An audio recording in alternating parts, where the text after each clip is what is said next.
الحمد للہ رب العالمین والصلاة والسلام علی اشرف الانبیاء والمرسلین وعلی آلہ وصحبہ ومن تبعہم بإحسان الی یوم الدین، اما بعد۔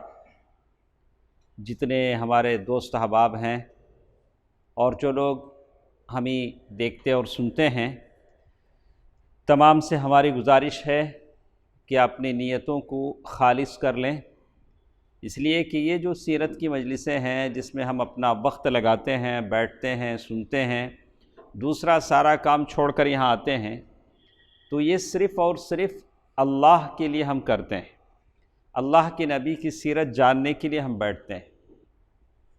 تو آج ہمارے ساتھ ماشاءاللہ سیرت کے اس گل و باغ و بہار سے بہت ہی اچھی باتیں آج ہمارے ساتھ ہیں۔ گزشتہ درس میں جو آخری باتیں ہمارے ساتھ تھیں، مدینے میں جو یہود بستے تھے وہ یہود کیا کیا کرتے تھے، آپس میں لوگوں کو لڑاتے تھے، قرضہ دیتے تھے، اور عرب کے سردار یہودیوں کا یہ قرضہ لے کر جود و سخا کا مظاہرہ کرتے تھے، قرضوں میں پھنس جاتے تھے، ان کی جائیدادیں لٹ جاتی تھیں، جیسے آج کل ایک مخصوص قوم مسلمانوں کے ساتھ ایسا کرتی ہے اور وہاں اپنے دکانیں سجاتی ہے جہاں مسلمانوں کی آبادی کثرت سے ہوتی ہے، اس کا ایک غلط فائدہ اٹھاتی ہے۔ تو اس سلسلے میں ایک مشہور واقعہ، یہود نے اللہ کے نبی صلی اللہ علیہ وسلم کا رسالت کا انکار کیوں کیا، جبکہ وہ پہچانتے تھے کہ آپ رسول، سچے رسول ہیں، کیوں انکار کیا؟ تو ہماری سمجھ میں آیا کہ حسد کی وجہ سے۔ کیوں؟ حسد کی وجہ سے، یعنی ان کو ہم کیوں رسول ماننا۔ اس سلسلے میں ایک مشہور واقعہ حیی بن اخطب، اس لیے کہ ان کی جو بیٹی تھی حیی بن اخطب، صفیہ بنت حیی بن اخطب، اللہ کے نبی صلی اللہ علیہ وسلم کی زوجات میں سے ہیں، ام المؤمنین ہیں صفیہ۔ تو وہ اپنے باپ اور چاچا کے بارے میں ایک واقعے کا ذکر کرتی ہیں۔ اس واقعے سے آپ اندازہ لگا سکتے ہیں کہ یہودیوں کے دلوں میں اللہ کے نبی صلی اللہ علیہ وسلم کے تعلق سے کتنی نفرت تھی۔ آج بھی وہی نفرت ان کے دلوں میں۔ آج کل جو کچھ اسرائیل فلسطین کے مسلمانوں کے ساتھ کرتا ہے، وہی پرانی دشمنی کا بدلہ لیتا ہے۔ تو اس واقعے سے دیکھیے، کہتے ہیں ام المؤمنین صفیہ بنت حیی بن اخطب رضی اللہ تعالی عنہ روایت کرتی ہیں کہ میں اپنے چاچا اور والد کی نظر میں سب سے چہیتی تھی۔ ایسا ہوتا ہے، باپ کسی ایک بچے سے زیادہ محبت کرتے ہیں، لیکن ہونا یہ چاہیے کہ سارے بچوں سے محبت میں برابر کا سلوک کریں۔ اللہ کے نبی صلی اللہ علیہ وسلم نے اس آدمی کو متنبہ کیا، تاکید کی، جس نے فوراً ایک بیٹا آیا تو بیٹے کو ایک ران پہ بٹھا لیا، بیٹی آئی تو نیچے بٹھایا۔ اللہ کے نبی صلی اللہ علیہ وسلم نے کیا کہا؟ ارے تم کو اس ران پہ بیٹی کو کیا کرنا تھا؟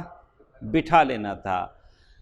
تو بچوں کے لیے بھی آپ محبت میں بھید بھاؤ نہیں کر سکتے ہیں، کسی کو اوپر بٹھایا، کسی کو ارے بیٹا ہم کو پالے گا، بیٹی پرائی کی ہے، بیٹی چلے جائے گی، اسے نہ بولتے لوگ بیٹی، حالانکہ باپ کا زیادہ خیال کون کرتی ہے؟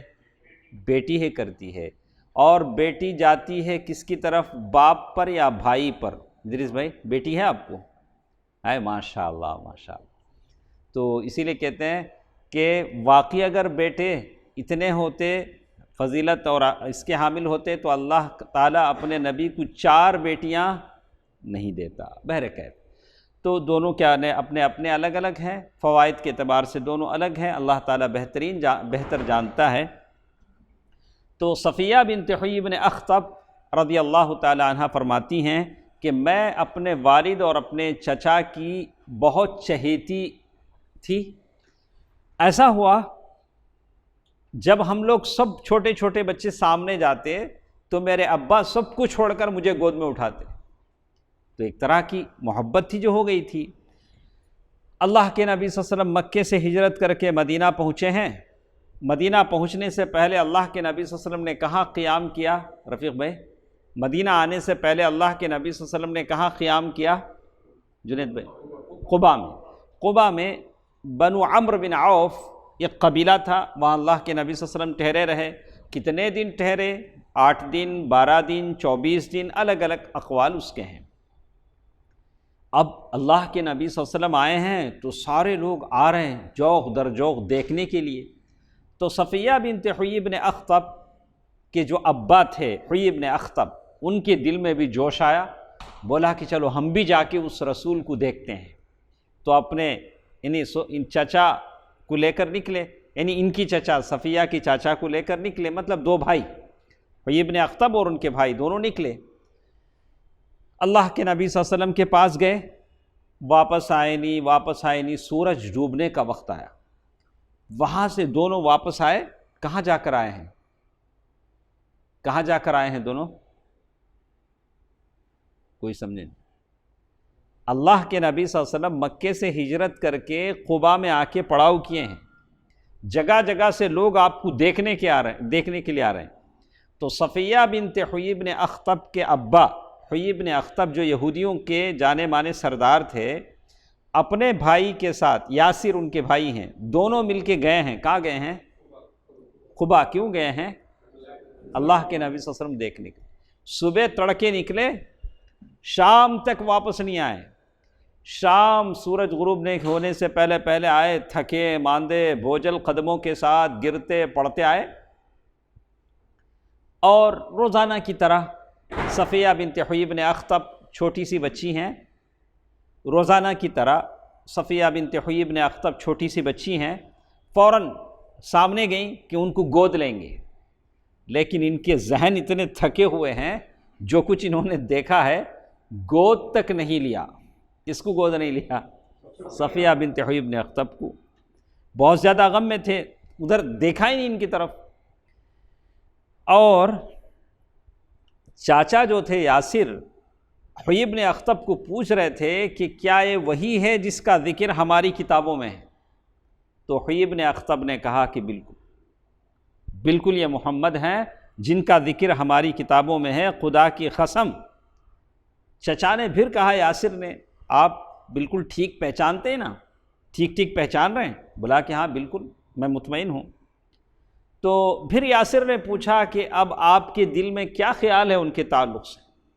کیا آپ ان کو رسول مان لیں گے؟ ان کے ہاتھ پر بیعت کر کے اسلام قبول کر لیں گے؟ تو حیی بن اخطب انہوں نے کہا، خدا کی قسم، عداوت میرے دل میں کیا ہے؟ عداوت ہے، دشمنی ہے، جب تک زندہ رہوں گا۔ کیا ہے؟ جب تک زندہ رہوں گا۔ آپ جب سیرت پڑھیں گے حیی بن اخطب کی، اللہ کے نبی صلی اللہ علیہ وسلم نے ان کو قتل کروا دیا تھا۔ بعد میں قتل کے لیے جب لائے گئے، ان کے اوپر اچھی قمیص تھی، بہت شاندار کیا تھی؟ قمیص تھی۔ تو ایسا ہوتا ہے کہ جس کو قتل کرتا ہے اس کے جسم پر جو کچھ ہے کسے ملتا ہے؟ قاتل کو ملتا ہے۔ تو انہوں نے اپنے قتل ہونے سے پہلے اپنی قمیص خود سے پھاڑ لی۔ سمجھتے ہیں ادریس بھائی؟ کیوں پھاڑا انہوں نے؟ تاکہ کسی مسلمان کا بھلا نہ ہو، کسی مسلمان کا فائدہ نہ ہو۔ تو بہرکیف یہ حیی بن اخطب ہیں، ان کی بڑی تاریخ ہے۔ تو یہ اس طرح کی عداوت یہودیوں کے دل میں تھی۔ آج جیسے کچھ آپ دیکھ رہے ہیں، کچھ نے برملا اعلان کیا ہے کہ آج جیسے کچھ ہم مسلمانوں کے ساتھ ہم کر رہے ہیں، یہ اس زمانے کے ہمارے مقتولین کا بدلہ ہے جو ہم لے رہے ہیں۔ بہرکیف اسی کی گواہی صحیح بخاری میں عبداللہ بن سلام رضی اللہ تعالی عنہ کی گواہی ہے۔ یہ بڑے عالم تھے، یہودیوں کے بڑے عالم تھے، احبار، حبر من احبار الیہود۔ اور یہ ان کا واقعہ بیان کرتے ہوئے کہتے ہیں کہ بنو النجار میں اللہ کے نبی صلی اللہ علیہ وسلم آئے تو عبداللہ بن سلام دوڑتے گئے، کچھ سوالات اللہ کے نبی صلی اللہ علیہ وسلم سے کیے کہ ان سوالات کا جواب اللہ کے نبی کے علاوہ کوئی دے نہیں پاتا تھا۔ تو وہ سوالات انہوں نے کیے اور اسی وقت مسلمان ہو گئے۔ پھر آپ نے کہا، کس نے کہا؟ عبداللہ بن سلام رضی اللہ عنہ، جن کے بارے میں آتا ہے، کہتے ہیں کہ میں کبھی چاند کو دیکھتا تھا، کبھی اللہ کے نبی کے چہرے مبارک کو دیکھتا تھا۔ میں نے کہا کہ واللہ یہ کسی جھوٹے کا چہرہ نہیں ہو سکتا۔ تو عبداللہ بن سلام رضی اللہ تعالیٰ عنہ نے کہا کہ اللہ کے نبی، یہود بڑی بہتان باز قوم ہے۔ کیا کہا؟ یہود کیا ہے؟ بڑی بہتان باز قوم ہے۔ شاید قرآن میں جتنی سخت آیتیں یہودیوں کے تعلق سے آئی ہیں شاید کسی قوم کے تعلق سے آئیں۔ اللہ کی لعنت ہوئی ہے کس پر؟ یہودی قوم پر۔ لیکن آج دنیا کے صفحے پر آپ دیکھیں گے کہ وہ ایک پنپتی ہوئی قوم نظر آ رہی ہے، جوتے کے پالش سے لے کر جیٹ طیاروں تک یا اس سے بھی بڑی بڑی چیزیں وہ قوم کی صنعت ہے، بناتی ہے۔ لیکن اس کا یہ مطلب نہیں ہے کہ جو قوم دنیا کی صنعت میں آپ جو جوتوں پہ پالش کرتے ہیں، شائنر کرتے ہیں، وہ بھی کہاں بنتا ہے؟ اسرائیل ہی بناتا ہے۔ تو اس کا یہ مطلب نہیں ہے کہ وہ قوم بہت مانی ہوئی ہے، اس کو ہمیں یہ نہیں، دنیا ہمارے پاس مچھر کے پر کے برابر بھی نہیں ہے۔ اصل یہ ہے کہ رب کو اگر مانے تو وہ اصل چیز ہے جو آدمی بندہ اللہ تعالیٰ کی پہچان کر لیتا ہے۔ تو بہرکیف کہتے ہیں عبداللہ بن سلام رضی اللہ تعالیٰ عنہ نے کہا کہ اللہ کے نبی، میں مسلمان ہو گیا ہوں، آپ ایسا کریں یہودیوں کو بلائیں، بلا کے میرے بارے میں پوچھیں، میرے بارے میں فیڈ بیک لیں کہ میں کیسا آدمی۔ تو اللہ کے نبی صلی اللہ علیہ وسلم نے یہودیوں کو بلا بھیجا، سارے یہودی آ گئے۔ عبداللہ بن سلام رضی اللہ تعالیٰ عنہ دروازے کے پیچھے ہیں، آنے والے یہودی کسے نہیں دیکھ رہے ہیں؟ عبداللہ بن سلام رضی اللہ تعالیٰ عنہ۔ مشہور حدیث ہے، آپ نے سنا ہوگا، افشوا السلام، یا لوگوں سلام پھیلاؤ، واطعموا الطعام، غریبوں کو کھانا کھلاؤ، وصلوا باللیل والناس نیام، رات کو نماز پڑھو جب لوگ کیا رہے ہوں؟ سو رہے ہوں، تدخلوا الجنۃ بسلام، رواہ عبداللہ بن سلام۔ کہا کہ آپ کیا ہو جائیں گے؟ جنت میں داخل ہو جائیں گے سلامتی کے ساتھ۔ تو دروازے کے پیچھے وہ چھپ گئے، یہود آئے تو اللہ کے نبی صلی اللہ علیہ وسلم نے پوچھا کہ یہود سے کہا کہ بتائیے کہ یہ عبداللہ بن سلام کیسے آدمی ہے؟ کس سے پوچھ رہے ہیں؟ یہودیوں سے۔ یہودیوں نے کہا ارے ان کے بارے میں کیا پوچھیں، وہ ہمارے سب سے بڑے عالم ہیں اور سب سے بڑے عالم کے بیٹے ہیں، شریف ابن الشریف، وہ ہمارے سب سے بڑے عالم کے بیٹے ہیں اور ہمارے سب سے بڑے آدمی ہیں، سب سے بڑے اچھے آدمی۔ کون تعریف کر رہے ہیں؟ یہود۔ تو ایک بار انہوں نے کہا کہ ارے وہ ہمارے سیدنا وابن سیدنا، ارے وہ ہمارے سردار ہیں، سردار کے بیٹے ہیں۔ یہ ساری تعریف کی۔ تو پھر اللہ کے نبی صلی اللہ علیہ وسلم نے پوچھا اچھا بتاؤ اگر عبداللہ مسلمان ہو جائیں تو، اگر عبداللہ مسلمان ہو جائیں تو آپ جو لوگ کہہ رہے ہیں یہ باتیں اسی پر آپ ہیں یا اس کو بدلیں گے؟ امینڈمنٹ کیا ہے، اس باتوں کو کیا کریں گے؟ رد و بدل کریں گے۔ تو یہودیوں نے جب سنا تو 2-3 بار کہا اللہ ان کو محفوظ رکھے۔ سب سے پہلے انہوں نے کیا کہا؟ اللہ تعالیٰ ان کو اس سے کیا کرے؟ محفوظ رکھے۔ جیسے انہوں نے بولا، دروازے کے پیچھے سے عبداللہ بن سلام رضی اللہ تعالیٰ عنہ کلمہ پڑھتے ہوئے نکلے، اشہد ان لا الہ الا اللہ واشہد ان محمدا عبدہ ورسولہ۔ تو یہود کی قوم نے جیسے ہی اسے سنا تو کہا شرنا وابن شرنا، شرنا وابن شرنا، یہ ہمارا سب سے برا آدمی ہے، برے آدمی کا بیٹا ہے۔ دیکھو یہاں عبداللہ بن سلام تک ہی نہیں رکے، کہاں تک چلے گئے؟ ابا تک بھی چلے گئے۔ اسی وقت انہوں نے برائیاں شروع کر دی۔ عبداللہ بن سلام رضی اللہ تعالیٰ عنہ نے کہا کہ اے جماعت یہود، اللہ سے ڈرو، میرے بارے میں کیا کرو؟ اللہ سے ڈرو، اس اللہ کی قسم جس کے سوا کوئی معبود نہیں ہے۔ تم جانتے ہو کہ محمد صلی اللہ علیہ وسلم اللہ کے سچے رسول ہیں، آپ حق لے کر آئے ہیں، لیکن یہودیوں نے کہا کہ تم جھوٹ کہتے ہو۔ کس سے کہا؟ عبداللہ بن سلام رضی اللہ تعالیٰ۔ تو کہتے ہیں کہ اللہ کے نبی صلی اللہ علیہ وسلم کے لیے پہلا تجربہ تھا مدینے میں آنے کے بعد یہودیوں سے معاملے کا، یہ کیا ہے؟ اللہ کے نبی صلی اللہ علیہ وسلم کے لیے پہلا تجربہ تھا۔ اللہ کے نبی صلی اللہ علیہ وسلم کو معلوم ہوا کہ پہلے دن ہی یہود کیسی قوم ہے، اللہ کے نبی صلی اللہ علیہ وسلم کو معلوم ہو گیا۔ یہ مدینے کے داخلی حالات تھے، مدینے میں اللہ کے نبی صلی اللہ علیہ وسلم آنے کے بعد یہ داخلی حالات تھے۔ مدینے کے باہر مسلمانوں کے جو دشمن تھے، جو 13 سال تک مسلمانوں کو تنگ کرتے رہے، ایذا رسانی کرتے رہے، تکلیف دیتے رہے، ان کے اندر مسلمان تکلیفیں جھیلتے رہے، وہ کون ہیں؟ مدینے کے باہر قریش ہیں، ان سے یہ ہوتے رہے۔ تو اب قریش نے جب دیکھا کہ مسلمان مکہ چھوڑ کر نکل چکے ہیں یا اکثر نکل رہے ہیں، تو انہوں نے کیا کیا؟ مسلمانوں کی جو جائیدادیں تھیں، جو مکانات تھے، اس پر قبضہ کر لیا۔ اس پر کیا کر لیا؟ قبضہ کر لیا۔ ہر کنٹری کا ایک قانون ہے، اس کو کیا بولتے ہیں؟ Enemies property. وہ ایک قانون کے تحت ہوتا ہے، اگر کوئی آدمی ایسا چلا جاتا ہے تو اس کی پراپرٹی پر کیا کرتے ہیں؟ قبضہ کر لیتے ہیں۔ تو اپنے اپنے ملک کا ایک قانون ہوتا ہے، لیکن انہوں نے کیا کیا؟ مسلمانوں کی جائیدادوں پر کیا کر دیا؟ قبضہ کر لیا۔ ان کی زمینیں، مکان، مال و دولت، ساری چیزیں قبضہ کر لی۔ اور بعض ایسے ہیں کہ مسلمان مدینے میں آ گئے ہیں، مرد، عورتیں اور بچے مکے میں پھنس گئے ہیں، تو ان کے بیچ میں حائل ہو گئے، بچوں کو، بیویوں کو ادھر آنے نہیں دیا، اور مکے میں جو ملتا اس کو قید کر کے سزا دیتے۔ اور پھر ہم نے دیکھا کہ اسی پر انہوں نے بس نہیں کیا، اللہ کے نبی صلی اللہ علیہ وسلم کو قتل کرنے اور آپ کو شہید کرنے اور آپ کی دعوت کو جڑ سے اکھاڑ پھینکنے کی انہوں نے کوشش کی، لیکن اللہ تعالیٰ نے ان کی حفاظت کی۔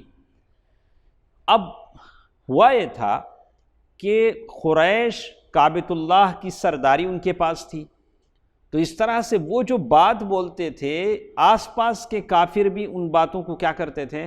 مانتے تھے، اس لیے کہ وہ صدنہ تھے، مجاور تھے، مکے کے مجاور تھے۔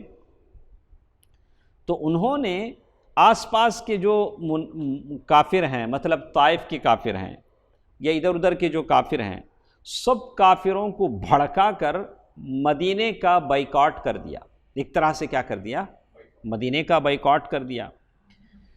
اور مدینے میں جو درآمدات جو چیزیں ہیں، درآمدات مانے امپورٹ جو چیزیں ہوتی ہیں، وہ کیا ہو گئی؟ کم ہو گئی۔ باہر سے کوئی مال آتا نہیں تھا، اور مدینے میں آبادی بڑھ رہی تھی، مسلمان ہجرت کر کے آ رہے تھے۔ تو اب آپ سوچ سکتے ہیں کہ یہ جنگ جو چھیڑی گئی، کس کی طرف سے چھیڑی گئی؟ قریش کی طرف۔ مسلمانوں نے کوئی دشمنی نہیں ملی، وہ سیدھے مسلمان ہوئے، مدینہ آئے، اللہ کے نبی صلی اللہ علیہ وسلم۔ اب قریش نے یہ جنگ چھیڑی کہ ان کے کمائی کے راستے بند کر دیے، ان کے زمینوں پر قبضہ کر لیا، ان کے مکانات پر قبضہ کر لیا، ان کو بیوی بچوں کو ان سے دور کر دیا، ان کے گاؤں سے ان کو نکال دیا، ان کو تکلیفیں دی۔ تو یہ جو جنگ چھیڑی گئی، مسلمانوں پر الزام آتا ہے کہ مسلمانوں نے قتل کیا، غارت گری کی، فتنہ فساد کیا، نہیں۔ آپ نے اب تک کی کتاب پڑھی، زور و زبردستی کس کی طرف سے ہو رہی ہے؟ قریش کی طرف سے ہو رہی ہے۔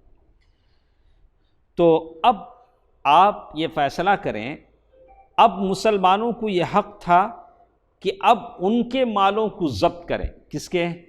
قریش کے مالوں۔ قریش کے قافلے تجارت کے لیے سریا جاتے تھے، یمن جاتے تھے، واپس جب آتے تو مدینے سے ہو کر گزرتے۔ اب مسلمانوں کے پاس کوئی راستہ نہیں ہے، کیا کریں گے مسلمان؟ ان کے قافلوں پر کیا کریں گے؟ دھاوا بولیں گے۔ وہاں سے جو مال وہ کما کے لائے ہیں، مسلمان کیا کریں گے؟ مال غنیمت کے طور پر حاصل کر لیں گے۔ تو اب مسلمان ظالم ہیں؟ ہرگز ظالم نہیں۔ مسلمانوں کے پاس کوئی راستہ نہیں، بس ایک راستہ، تو وہ بھی ان سرکشوں کو ستائیں، اور جس طرح مسلمانوں کی زندگیوں کے آگے رکاوٹیں کھڑی کی گئی تھیں، اسی طرح مسلمان بھی ان سرکشوں کی زندگیوں کے آگے رکاوٹیں کھڑے کریں۔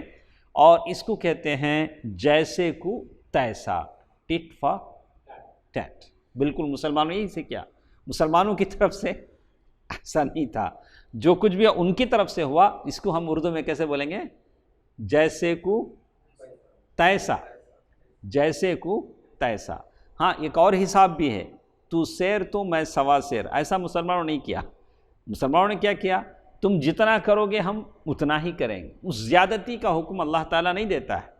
اللہ تعالیٰ جتنا نقصان آپ کو پہنچا ہے اس کا بدلہ آپ لے سکتے ہیں، لیکن سیر کو سوا سیر کا حساب نہیں دے سکتے ہیں۔ تو یہ تھے وہ مسائل۔ اب دو طرح کی چیزیں آپ نے سنا، ایک مدینے کے داخلی مسائل جو وہاں کے کافروں یہودیوں سے تھے، ایک باہر کے مسائل جو مکے کے قریش کے لوگوں سے تھے۔ اللہ کے نبی صلی اللہ علیہ وسلم مدینہ آئے ہیں اور مدینہ آ کر ان تمام مسائل کو حل کرنا اللہ کے نبی صلی اللہ علیہ وسلم اور صحابہ کا کام ہے، اور اس میں سب سے زیادہ ذمہ داری کس پر عائد ہوتی ہے؟ اللہ کے نبی صلی اللہ علیہ وسلم پر، کہ ان تمام مسائل کو کیسے ڈیل کیا جائے، کیسے حل کیا جائے۔ تو آپ کا اس میں سب سے بڑی چیز، آپ پیغمبر تھے، اللہ تعالیٰ کی طرف سے آپ کی خصوصی رہنمائی ہوتی تھی، آپ کا پیغمبرانہ کردار تھا، اور آپ ایک عظیم قائد تھے، آپ کے اندر قائدانہ رول۔ اور اسی طرح یہ جو قوم تھی کبھی نرمی کبھی سختی کی مستحق تھی، جو جس سلوک کے مستحق تھے وہی سلوک ان کے ساتھ کیا جاتا تھا۔ انشاءاللہ آپ کو آگے آئے گا۔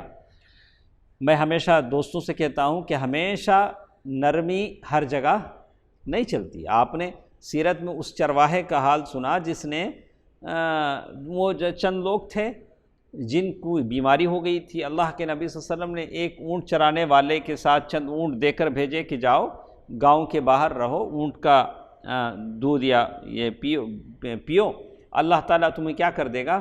صحت دے دے گا۔ تو انہوں نے اونٹ بھی چرائے، چرواہے کو قتل بھی کر دیا۔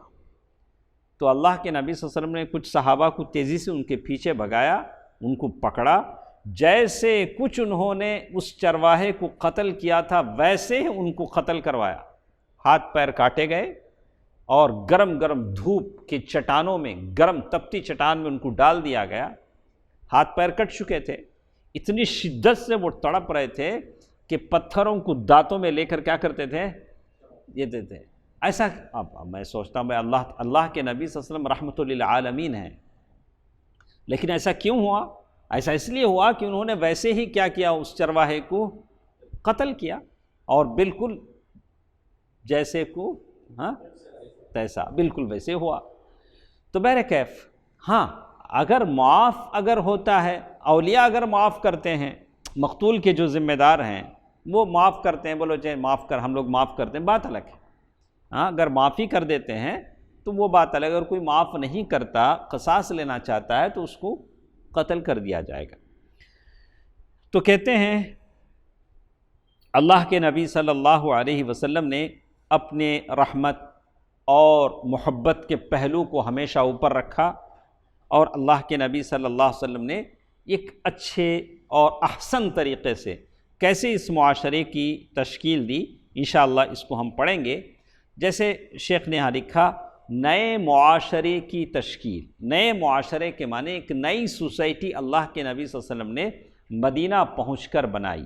ایک نئی سوسائٹی تھی جہاں گناہوں کی سزا ملتی تھی، جہاں مجرم کو اس کی جرم کی سزا دی جاتی تھی، جہاں زکوٰۃ، بعد میں جب زکوٰۃ فرض ہوا تو زکوٰۃ ادا کیا جاتا تھا۔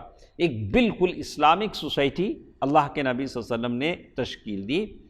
تو اللہ کے نبی صلی اللہ علیہ وسلم جب مدینہ آئے تو 20/7 سپٹمبر 622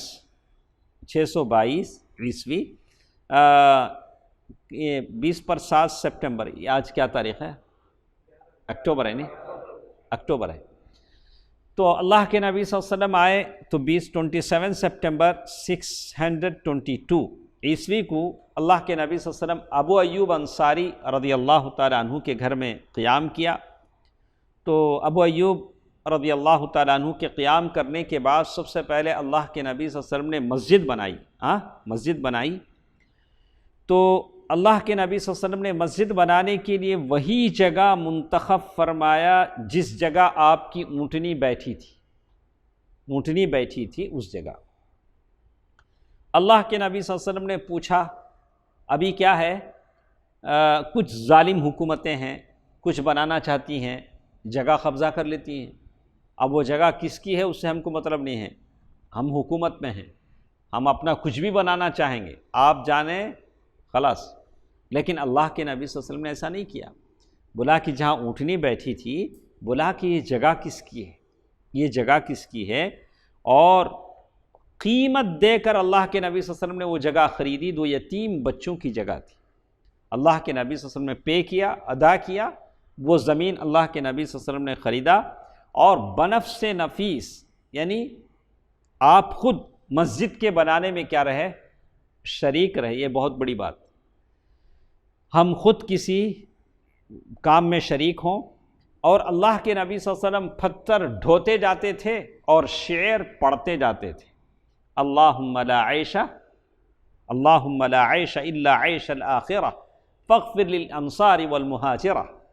اللہ کے نبی صلی اللہ علیہ وسلم کہتے جاتے تھے، یا اللہ زندگی تو بس آخرت کی زندگی ہے، یا اللہ انصار کو بخش دے، مہاجرین کو بخش دے، اللہم لا عیش الا عیش الآخرہ فاغفر للانصار والمہاجرہ۔ اللہ کے نبی صلی اللہ علیہ وسلم کو جب صحابہ نے دیکھا کہ اللہ کے نبی صلی اللہ علیہ وسلم خود آگے بڑھ کر پتھر اٹھاتے ہیں، تو صحابہ خاموش بیٹھیں گے؟ صحابہ کے اندر بھی وہ جوش آیا، صحابہ اکرام نے بھی فرماتے، اور اللہ کے نبی صلی اللہ علیہ وسلم یہ بھی فرماتے جاتے، ھذا الحمار لا حمال خیبر ھذا ابر ربنا واطہر، یہ بوجھ خیبر کا بوجھ نہیں ہے، یہ ہمارے پروردگار کی قسم زیادہ نیک اور پاکیزہ ہے۔ آپ صحابہ کرام نے جب اللہ کے نبی کو دیکھا کہ آپ پتھر اٹھا رہے ہیں، ان کو جوش آیا، انہوں نے بھی شعر کہنا شروع کیے، لئن قعدنا والنبی یعمل لذاک من العمل المضلل، لئن قعدنا والنبی یعمل لذاک من العمل المضلل، اگر ہم بیٹھے رہیں اور نبی کام کریں تو ہمارے لیے بڑا گمراہی کا کام ہے، ایسا نہیں ہو سکتا، ہم بھی نبی کے ساتھ کیا کریں گے، کام کریں گے۔ یہ مسجد نبی بن رہی ہے، اور جو جگہ اونٹنی بیٹھی تھی وہاں کچھ مشرکین کی قبریں تھیں، کیا تھی، مشرکین کی قبریں تھیں، اور کچھ ویرانہ تھا، ویرانہ کے مطلب جنگلی درخت کچھ تھے، ایسا تھا، مطلب کھجور اور غرقد کے پیڑ تھے۔ تو قبروں کے تعلق سے یہ ہو سکتا ہے کہ قبر منتقل کی جا سکتی ہے، ایسا کوئی اچانک آ جائے، کوئی قبر بیچ سڑک پر آ جائے تو آپ کیا کر سکتے ہیں، قبر کو منتقل کر سکتے ہیں۔ تو اللہ کے نبی صلی اللہ علیہ وسلم نے مشرکین کی قبریں وہاں سے اکھڑوا دیں، وہ کیا کر دیا، وہاں سے مشرکین کی قبر ساری اکھڑوا دیں، چونکہ مدینے کی قیادت اور سیادت کس کے ہاتھ میں تھی، اللہ کے نبی صلی اللہ علیہ وسلم کے ہاتھ میں تھی۔ ویرانہ برباد کر دیا، وہاں جو ویرانہ تھا یعنی وہ جو ایسے ویسی جگہ تھی جہاں جنگلی درخت تھے سارے اکھڑوا دیے، لیکن جو درخت اچھے تھے، مطلب کھجور کے درخت تھے، ان کھجور کے درختوں کو قبلے کی جانب لگا دیا۔ کھجور کا درخت ایک جگہ سے نکال کر دوسری جگہ لگا جائے تب بھی وہ کیا ہوتا ہے، ہو جاتا ہے۔ اس وقت قبلہ بیت المقدس کی طرف تھا اس وقت یہ، اور دروازے کے بازوؤں کے دونوں پائے پتھر کے بنائے گئے، یہ جو دروازے کی طرف جو لگاتے ہیں وہ پتھر کے بنائے گئے۔ دیواریں مسجد نبی کی جو تھی کچی اینٹ اور گارے سے بنائی گئی، چھت پر کھجور کی شاخیں اور پتے ڈالے گئے۔ کھجور کا درخت آپ نے دیکھا ہے، ہاں تو چھت پر کیا ہے، چھت پر یہ ہیں کچھ کھجور کی شاخیں اور پتے ہیں، اور کھجور کے تنوں کے کھمبے بنا دیے گئے، جو کھجور کے جو تنا ہوتا ہے، کیا بولیں گے انگلش میں، سٹم، اس کے جو ہے پلر بنائے گئے۔ ماشاءاللہ کیا شاندار مسجد رہی ہوگی، اس کے جو تنے پلر بنائے گئے۔ زمین پر ریت اور چھوٹی چھوٹی کنکریاں ڈال دی گئیں۔ دیکھیے سجدہ کرنے میں کتنی تکلیف ان لوگوں کو ہوتی ہوگی، کنکریاں ڈال دی گئیں۔ 3 دروازے لگائے گئے، مسجد میں کتنے دروازے تھے، 3 دروازے لگائے گئے۔ قبلے کی دیوار سے پچھلی دیوار تک 100 ہاتھ لمبی تھی، ہاتھ یہاں تک نہ کہیں گے، 100 ہاتھ لمبی مسجد بنائی گئی سارے صحابہ کی۔ تو 100 ہاتھ بولے تو کتنا ہوتا ہے، تو آپ دیکھ لیجئے 100 ہاتھ کتنا لمبا ہوگا۔ تو چوڑائی بھی اتنی یا اس سے کچھ کم، بنیاد تقریباً 3 ہاتھ گہری تھی، جو بیس جو بنایا گیا انڈر گراؤنڈ وہ 3 ہاتھ اندر تک بنایا گیا۔ تو مسجد کے بازو میں اللہ کے نبی صلی اللہ علیہ وسلم نے چند مکانات تعمیر کیے۔ یہ مکانات کچی اینٹ اور چھتیں کھجور کے تنوں کی کڑیاں دے کر کھجور کی شاخ اور پتوں سے بنائی گئی۔ یہی آپ صلی اللہ علیہ وسلم کی جو بیویاں تھیں ان کے کمرے تھے، مسجد کے بازو ہی میں مسجد کے کمرے بنائے گئے۔ جب یہ سارے کمرے بن گئے، اللہ کے نبی صلی اللہ علیہ وسلم ابو ایوب انصاری رضی اللہ تعالی عنہ کے گھر سے اس نئے گھر میں منتقل ہو گئے۔ ٹھیک ہے، اب مسجد کی حیثیت کیا تھی؟ ابھی تو الگ الگ حیثیتیں ہیں، حالات کے حساب سے بدلتے جاتے ہیں۔ اللہ کے نبی صلی اللہ علیہ وسلم کی مسجد ایسی نہیں تھی، ابھی تو حالات کچھ ایسے بھی ہیں کہ کبھی مسجدیں بند کر دی جاتی ہیں۔ اگر کوئی فجر کے بعد اگر مسجد میں بیٹھ کے اذکار بھی کرنا چاہے تو اسے اتنا ٹائم نہیں دیا جاتا، اور فوراً مسجد کو کیا کر دیا جاتا ہے؟ تالا لگا دیا جاتا ہے، اس لیے کہ اس سے کچھ لوگ غلط استعمال بھی کرتے ہیں۔ آلات بھی کشیدہ ہیں، ہر ایک کا خیال کرنا پڑتا ہے۔ کچھ لوگ ہیں صرف اپنا 1 یا 2 کے لیے مسجد کو آتے ہیں، انہیں یعنی پیشاب پاخانے کی ضرورت ہوتی ہے تو تبھی مسجد کا طہارت خانہ وہ لوگ کیا کرتے ہیں؟ استعمال کرتے ہیں، ورنہ نماز کے لیے کیا کرتے ہیں؟ بہت کم آتے ہیں۔ ہاں، ہم یہ نہیں کہیں گے کہ استعمال نہیں کرنا چاہیے، اس لیے کہ مسجد اللہ کا گھر ہے، وہ پبلک کا پیسہ ہے، عوام کا پیسہ ہے، لیکن ان لوگوں کو اللہ سے ڈرنا چاہیے، نماز میں بھی حاضری دینی چاہیے، فرائض میں حاضری دینی چاہیے۔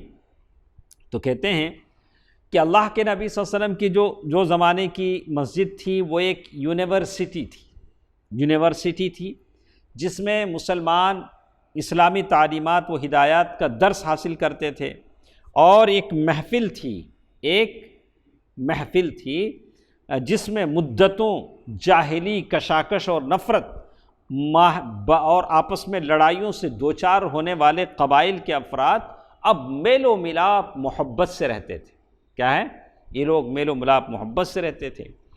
ایک مرکز تھا جہاں سے ایک ننھی ریاست کا نظام چلایا جا رہا تھا، ایک کیپٹل، ایک پارلیمنٹ سمجھیے۔ مسجد اس زمانے میں کیا تھی؟ سارے کام وہاں سے ہوتے تھے، اور وہیں سے مہم میں جو لشکر بھیجنا ہے اللہ کے نبی صلی اللہ علیہ وسلم مسجد سے بھیجتے سارے صحابہ کرام کو۔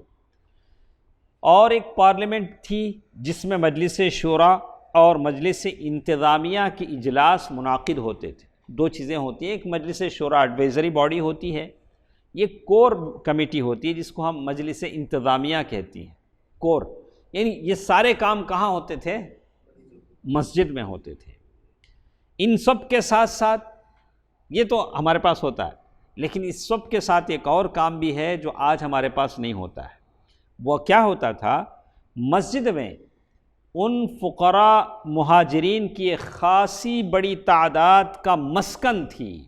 مکے سے جو لوگ آ گئے تھے، جن کے فیملی نہیں تھے، جن کا گھر بار نہیں تھا، وہ کہاں رہتے تھے؟ مسجد میں رہتے تھے۔ مسجد میں رہتے تھے، جن کا وہاں پر کوئی نہ تھا، نہ مال نہ اہل و عیال، نہ ان کے پاس پیسہ تھا نہ بیوی بچے تھے، ان کا گزارا کہاں ہوتا تھا؟ مسجد ہی میں ہوتا تھا۔ پھر ایسا ہوا، ہجرت کے مسجد بن گئی۔ اب مسجد کی طرف بلانے کے لیے کیا ہونا چاہیے؟ اذان ہوگی تبھی تو لوگوں کو پتہ چلے گا۔ تو ایسا ہوا کہ اللہ کے حکم سے اذان کا حکم بھی آ گیا، تو ایک نغمہ، ایک آواز اللہ تعالیٰ کی طرف سے، ایک لاہوتی نغمہ تھا جو دن میں 5 مرتبہ بولا جاتا تھا، جس سے پورا عالم وجود لرز اٹھتا تھا۔ لیکن آج ضرورت ہے کہ ہماری اذانوں میں اتنی جان ہو۔ کتنی مسجدیں ہیں بڑی خوبصورت، ایک مسجد 5 کروڑ روپے کی ہوگی، لیکن اذان سنیں گے تو تعجب ہو جائے گا۔ نہ تلفظ اچھا ہے، نہ بولنے کا انداز اچھا ہے۔ ارے ایک تصویر ہے، اذان کیا ہے؟ اسلام کی ایک شعار ہے، ایک آواز ہے، اس کو ہر راستہ آنے جانے والا سنتا ہے۔ تو آپ ایسے کسی مؤذن کو رکھیں جو بلال رضی اللہ تعالیٰ عنہ جیسا تو نہیں، یا مکے کے مؤذن جیسا تو نہیں، لیکن کم از کم کیا ہو؟ اس کا تلفظ اچھا ہو، پروننسیشن اچھا ہو، اذان کے کلمات میں وہ تاثیر ہو، رہ گئی رسم اذاں روح بلالی نہ رہی، رہ گیا فلسفہ تنقید غزالی نہ رہی، رہ گئی رسم اذاں روح بلالی نہ رہی۔ اب صرف اذان تو رہ گئی ہے، لیکن اس کے اندر جو اسپرٹ، جو روح ہے، وہ ہمارے پاس نہیں ہے۔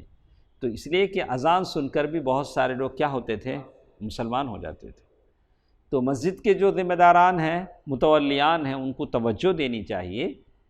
لیکن ایک المیہ ہے ہمارے پاس، ایک یہ ہے، ہم کیا چاہتے ہیں کم سے کم میں مسجد کا خرچہ کیا ہو جائے، نکل جائے۔ دوسرے خرچے ہو سکتا ہے، لیکن امام، مؤذن جو مسجد کی یہ کرتے ہیں، وہ لوگ کیا ہونی چاہیے، ان کی آواز دلکش ہو، وہ اچھا یہ کر سکیں۔ ٹھیک ہے۔ اس کے بعد اذان، عبداللہ بن زید عبد ربہ رضی اللہ عنہ، ان کو یہ خواب آیا۔ یہ کون صحابی ہیں؟ عبداللہ بن زید بن عبد ربہ۔ خواب میں فرشتہ دکھا، عبداللہ بن زید بن عبد ربہ، ان کو رضی اللہ عنہ۔ یہ پوری تفسیر جامع ترمذی، سنن ابو داؤد، مسند احمد، صحیح ابن خزیمہ میں یہ پوری حدیث ہے کہ کیسے فرشتہ آیا، انہوں نے کیا کیا پوچھا۔ اچھا یہ پھونکوں؟ بولا نہیں۔ گھنٹی بجاؤں؟ نہیں۔ پھر کیا کروں؟ انہوں نے کلمات سکھائے، تو وہ اذان کے کلمات تھے۔ پھر اللہ کے نبی صلی اللہ علیہ وسلم دیکھا تو خواب میں انہوں نے تھا، کس نے؟ عبداللہ بن زید بن عبد ربہ۔ لیکن اذان دینے کا حکم کسے ہوا عمران بھائی؟ کہیں ایسا کیوں بھائی؟ ایسا کیوں؟ ہاں، ایک تو بلال رضی اللہ تعالیٰ عنہ کی آواز جہوری الصوت، بڑی بلند آواز تھی، اذان میں آواز میں دلکشی تھی، تو وہ دیکھا جاتا ہے۔ تو یہ نہیں دیکھا جاتا کبھی بھی کون کتنا بزرگ ہے، کتنا بوڑھا ہو چکا ہے، کتنا چمڑا لٹک رہا ہے، اسے بڑا آدمی بنائے، نہیں۔ اگر ایک نوجوان بھی اچھا ہے، ملت کی قیادت اچھا کر سکتا ہے، تو ہم کیا کریں گے؟ اسی کو بنائیں گے۔ تو یہاں قابلیتیں، صلاحیتیں دیکھی جاتی ہیں، اور بڑھاپا مشورے کے لیے دیکھا جاتا ہے۔ ہاں، لیکن اگر کوئی نوجوان ہے، اگر کوئی بزرگ ہے جس کے پاس علم ہے، قابلیت ہے، صلاحیت ہے، اور وہ کام کر سکتے ہیں، دوڑ دھوپ کر سکتے ہیں، تو ان سے بڑھ کر کوئی نہیں۔ تو یہاں کیا دیکھی جاتی ہیں؟ صلاحیتیں دیکھی جاتی ہیں۔ اور اللہ کے نبی صلی اللہ علیہ وسلم نے وہ آخری فوج جو بھیجا، ابو بکر رضی اللہ تعالیٰ عنہ بھی اس میں ہیں، عمر فاروق بھی ہیں، لیکن فوج کے جرنیل کسے بنا رہے ہیں؟ اسامہ بن زید رضی اللہ عنہ، جو کم عمر ہے۔ بہرکیف ایک بات تھی، یہ تو مسجد بن گئی، یہ تو اذان کی بات ہے۔ اس کے بعد اللہ کے نبی صلی اللہ علیہ وسلم نے مسلمانوں میں بھائی چارگی کروائی۔ اسے کیا بولتے ہیں؟ بھائی چارگی، بردرہڈ۔ کیا؟ ہاں، بہت سارے نام ہمارے پاس بدنام ہو گئے ہیں۔ بردرہڈ کے نام سے کسی نے ایک پارٹی بنا لی، اخوان المسلمین کے نام، اسلامک بردرہڈ۔ حالانکہ بردرہڈ اللہ کے نبی صلی اللہ علیہ وسلم نے وہ زمانے میں انصار اور مہاجرین کے درمیان میں کروایا۔ بہرحال نام سے یہ نہیں ہوتا ہے، جو اصول جو بنائے جاتے ہیں اس حساب سے کام ہوتا ہے۔ اصول جو بنائے جاتے ہیں اس حساب سے کام ہوتا ہے۔ ہم جو بردرہڈ کی بات کر رہے ہیں، اللہ کے نبی صلی اللہ علیہ وسلم کے زمانے کی، جو اللہ کے نبی صلی اللہ علیہ وسلم نے انصار اور مہاجرین کے درمیان میں کیسے بھائی چارہ کروایا، اس کی بات انشاءاللہ ہم لوگ کل کے درس میں کریں گے۔ ویسے ہم نے 5 منٹ دیر سے شروع کیا، نہیں 5 منٹ دیر سے شروع کیا ہے، تو یہ بات لمبی ہے، یا تو ہم کوشش انشاءاللہ کل کے درس میں ہم اسے لے لیتے ہیں۔ تو کل کوشش کریں انشاءاللہ کتنے بجے؟ 6:30، 6:30 بجے، 6:30 انشاءاللہ آپ آ جائیں۔ انشاءاللہ ہم لوگ کل 6:30 بجے شروع کر دیتے ہیں۔ تو کل ہم کو پڑھنا ہے اسلامی بھائی چارگی، کیسے اللہ کے نبی صلی اللہ علیہ وسلم نے کرایا، کیسے کیسے ان کے درمیان میل ملاپ، الفت و محبت پیدا ہوئی، اور کیسے اسلام کا غلبہ ہوا۔ انشاءاللہ یہ ساری باتیں کل کے درس میں ہمارے ساتھ رہیں گی۔ اللہ عز و جل بہتر بات سننے اور عمل کرنے کی توفیق دے، آمین۔ والسلام علیکم ورحمۃ اللہ وبرکاتہ۔